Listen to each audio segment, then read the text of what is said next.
കൊല്ലം ചാത്തന്നൂർ ചിറക്കരയിലെ അനിൽകുമാർ എന്ന കുണ്ടുമൺ അനിയെ വെട്ടിക്കൊലപ്പെടുത്തിയ കേസ് ചിലർക്കെങ്കിലും ഓർമ്മ കാണും. 2015 ഫെബ്രുവരിയിലാണ് മുൻ വൈരാഗ്യത്തിന്റെ പേരിൽ അനിയെ 7 അംഗ സംഘം വെട്ടിക്കൊലപ്പെടുത്തിയത്. ക്ഷേത്രോത്സവത്തിനിടെയാണ് നാടിന് നടുക്കിയ കൊലപാതകം അരങ്ങേറിയത്. ആ കേസിൽ 10 വർഷത്തിന് ശേഷം കോടതി പ്രതികൾക്ക് ശിക്ഷ വിധിച്ചിരിക്കുന്നു. കേസിലെ 6 പ്രതികൾക്ക് ജീവപര്യന്തം തടവാണ് ശിക്ഷ.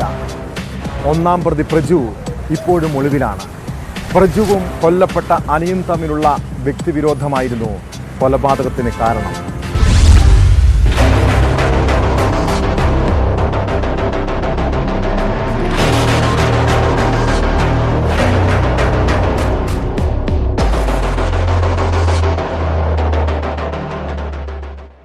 പ്രതികൾ ഉണ്ടായിരുന്ന കേസിലാണ് കൊല്ലം 5-ാം അഡീഷണൽ സെഷൻസ് കോടതി ഇപ്പോൾ 6 പേർക്ക് ജീവപര്യന്തം ശിക്ഷ വിധിച്ചിരിക്കുന്നത്.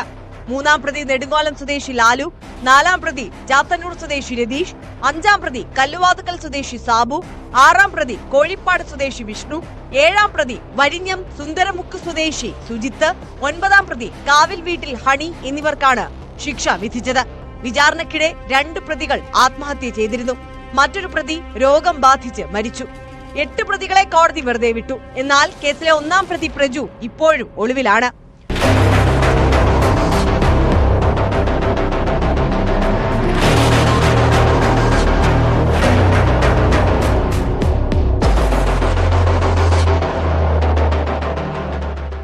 ഒന്നാം പ്രതി പ്രജുവും അനിയും തമ്മിലുള്ള വൈരാഗ്യമാണ് പിന്നീട് കൊലപാതകത്തിൽ കലാശിച്ചത്. മീനാട് സ്വദേശിയായ പ്രജുവിനെ കുണ്ടുമൺ അനി വീട്ടിൽ കയറി വെട്ടി പരിക്കേൽപ്പിച്ചിരുന്നു. ഇതിന് പകരം ചോദിക്കാൻ ഉറപ്പിച്ച പ്രജു ഫെബ്രുവരി 12 തെരഞ്ഞെടുക്കുകയായിരുന്നു. ക്ഷേത്രോത്സവത്തിലെ നാടൻ പാട്ട് കേൾക്കാൻ എത്തിയതായിരുന്നു അനിയും രാജേഷും. തങ്ങൾ ആക്രമിക്കപ്പെടുമെന്ന വിവരം ലഭിച്ചതോടെ അനിയും രാജേഷും ബൈക്കെടുത്ത് രക്ഷപ്പെടാൻ ശ്രമിച്ചു.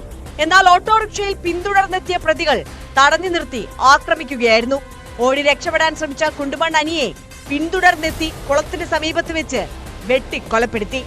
ഒപ്പമുണ്ടായിരുന്ന സുഹൃത്ത് രാജേഷിന്റെ സാക്ഷിമൊഴികളായിരുന്നു കേസിൽ നിർണായകമായത്. അനിയുടെ ശരീരത്തിൽ 110 മുറിവുകൾ ഉണ്ടായിരുന്നതായി കുറ്റപത്രത്തിൽ പറയുന്നു.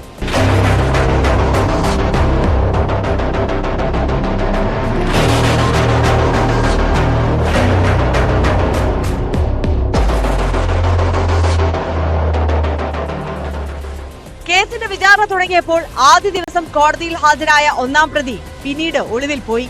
2-ാം പ്രതി സേതു, 13-ാം പ്രതി വിനു, 17-ാം പ്രതി സന്തോഷ് എന്നിവരായിരുന്നു വിചാരണക്കിടെ മരിച്ചത്.